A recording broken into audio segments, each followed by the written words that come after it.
તો વાત હવે ઉત્તર ગુજરાતની, જ્યાં બનાસકાંઠામાં ભાજપનું મોટું સસ્પેન્સ દેખાઈ રહ્યું છે। જિલ્લા તાલુકા પંચાયત પાલિકાના ઉમેદવારોના નામ જાહેર કરવાના હજુ બાકી છે।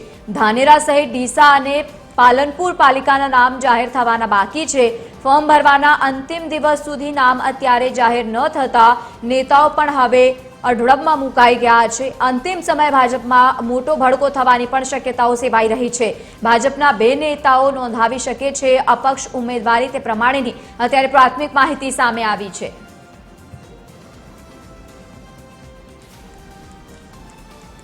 તો જે પ્રમાણે ઉત્તર ગુજરાતમાં વાત કરીએ બનાસકાંઠાની, તો મોટું સસ્પેન્સ અત્યારે ત્યાં દેખાઈ રહ્યું છે। ધાનેરા સહિત ડીસામાં પણ નામોની જાહેરાત હજુ બાકી છે।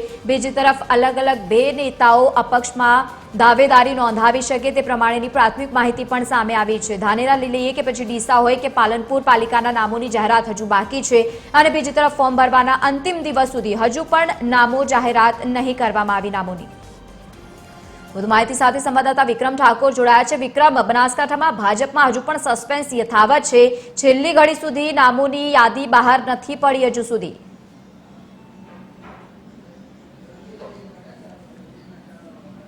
જી વિક્રમ। જિલ્લાની ચોક્કસથી વાત કરવામાં તો બનાસકાંઠા જિલ્લામાં સ્થાનિક સ્વરાજની ચૂંટણીને લઈને રાજકીય માહોલ દિવસેને દિવસે ગરમાતો જોવા મળી રહ્યો છે। કે ખાસ કરીને વાત કરવામાં તો ભાજપ પક્ષમાં ઉમેદવારોના નામને લઈને ઉભું થયેલું સસ્પેન્સ હવે પાર્ટી માટે જ મુશ્કેલી ઉભી થઈ રહી છે તેવું દેખાઈ રહ્યું છે। કેમ કે જે પરિસ્થિતિ સર્જાઈ રહી છે તે ફોર્મ ભરવાના અંતિમ દિવસે સુધી ભાજપ દ્વારા સત્તાવાર ઉમેદવારના નામ જાહેર ન થતા સ્થાનિક સારી નેતાઓ અને કાર્યક્રમમાં ગૂંચવણ અને અસંતોષ પણ માહોલ જોવા મળે છે। કેમ કે અનેક દાવેદારો લાંબા સમયથી ટિકિટની આશામાં બેઠા હતા, પરંતુ અંતિમ ક્ષણ સુધી કોઈ સ્પષ્ટતા ન થતા રાજકીય ગણિત બગડતું દેખાઈ રહ્યું છે। કેમ કે આ દરમિયાન ભાજપના જે 2 યુવા નેતાઓ તો અપક્ષ તરીકે દાવેદારી નોંધાઈ છે, પરંતુ પાર્ટી માટે ચિંતાજનક સંકેત છે માનવામાં આવી રહ્યો છે। કેમ કે રાજકીય સૂત્રો મુજબ આજે વધુ કેટલાક દિગ્ગજ નેતાઓ પણ કોંગ્રેસ કે અપક્ષમાં મેદાનમાં ઉતરી શકે તેવી પણ શક્યતા દેખાય છે। કેમ કે આ સમગ્ર પરિસ્થિતિ બનાસકાંઠાની રાજનીતિમાં એક નવો વળાંક લાવ્યો છે।